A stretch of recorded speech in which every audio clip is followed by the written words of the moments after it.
taking you out to the greenhouse this morning because I keep getting asked the same question over and over. Why are your tomatoes so big? Why are your tomatoes bigger than mine? Oh my God, your tomatoes are huge, mine's are tiny. I get asked these kind of questions a lot. So let me tell you why my tomatoes might look bigger than yours.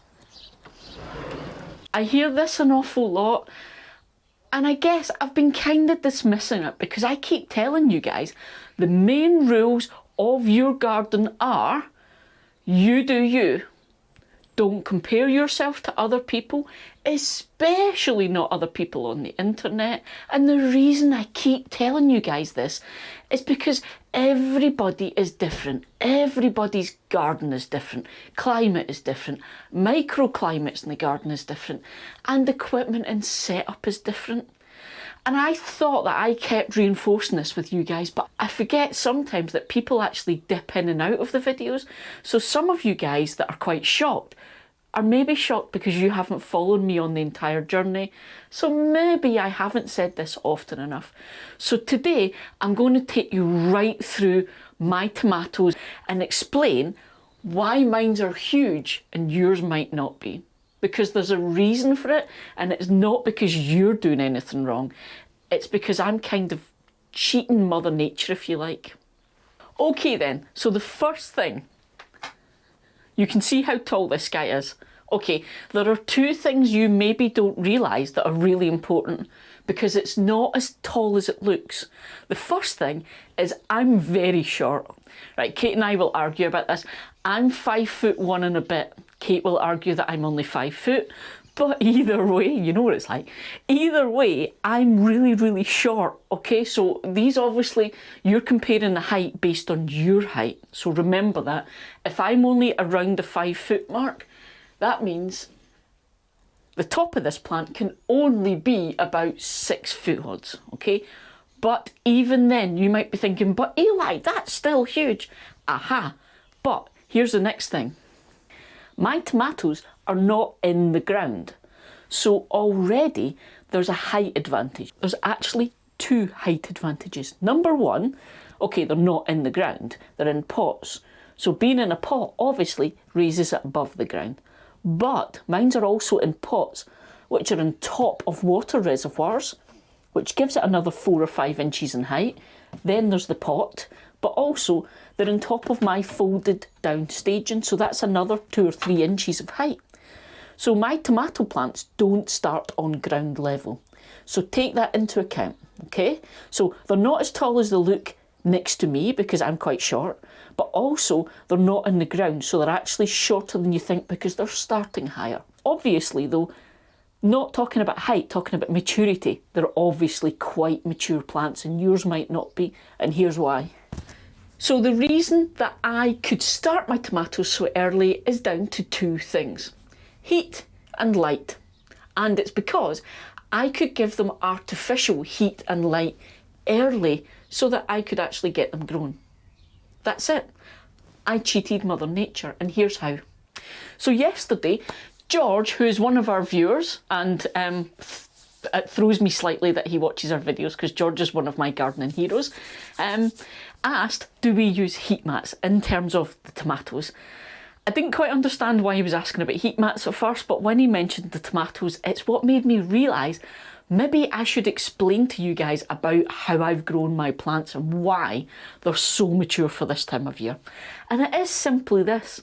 Yes, heat mats and light.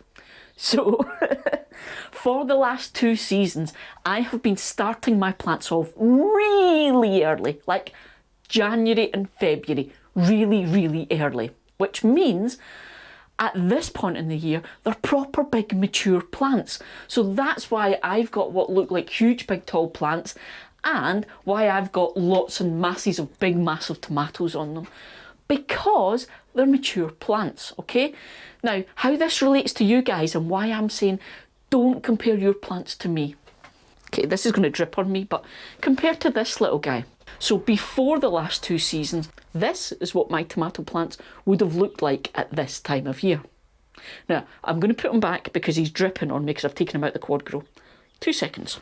So if you've only sown your tomatoes in the last few months, for instance, sort of like March, if you've got a greenhouse, April, May, whatever, they're going to be really, really small at the moment because they're still immature plants. They will catch up though. They're going to grow really, really quickly from now on. And by July, you'll have plants like this. So I started all of these plants early. We're talking January, February time. Okay, the reason I was able to do that is because I had last year set it up with heat mats and grow lights in the house, so they were in a nice, warm, sheltered, protected environment where I was giving them the heat and the light and things that they needed, and pretty much I babied them until I could bring them out into the greenhouse in the garden. This year I did the same thing, but I did it in the greenhouse because this year I'm testing out a huge big heated propagator. So it acts like the heat mat, but because it's a propagator and it's one that you can build in layers, so you can build it up till it's really tall, I was able to actually keep the plants in there a lot longer, which is why I didn't need to do it in the house. Now, I also have grow lights, like I said, so when they were out here, they had grow lights on them until I was getting enough daylight during the day to support them. So you can see my plants are much more mature and look bigger than yours, purely because they're actually older plants than yours. It's not because I'm a better gardener than you. It's not because I've got any fancy magic soil here. It's not because they're in the greenhouse. Nope, none of that. It's just because I started them earlier in the year. Now, before you jump in and think, that's it, from now on, I'm going to start all my tomatoes off in January. Let me just warn you about doing this, okay? They get big very, very fast. So if you're growing them indoors, you need to be aware that they are quickly going to get too big for you to have indoors. And you're going to end up doing something that's called tomato hokey cokey, where basically on a sunny day you bring all your tomatoes out to your greenhouse or whatever to let them get all the lovely light and things they need, and then at night you have to take them all back indoors because you can't leave them out yet because it's too cold. And then the next morning you bring your tomatoes out again, and at night you take them back in again. And you're going to be doing that for months because you cannot put these guys out into an unheated greenhouse or a garden until it is consistently warm at night.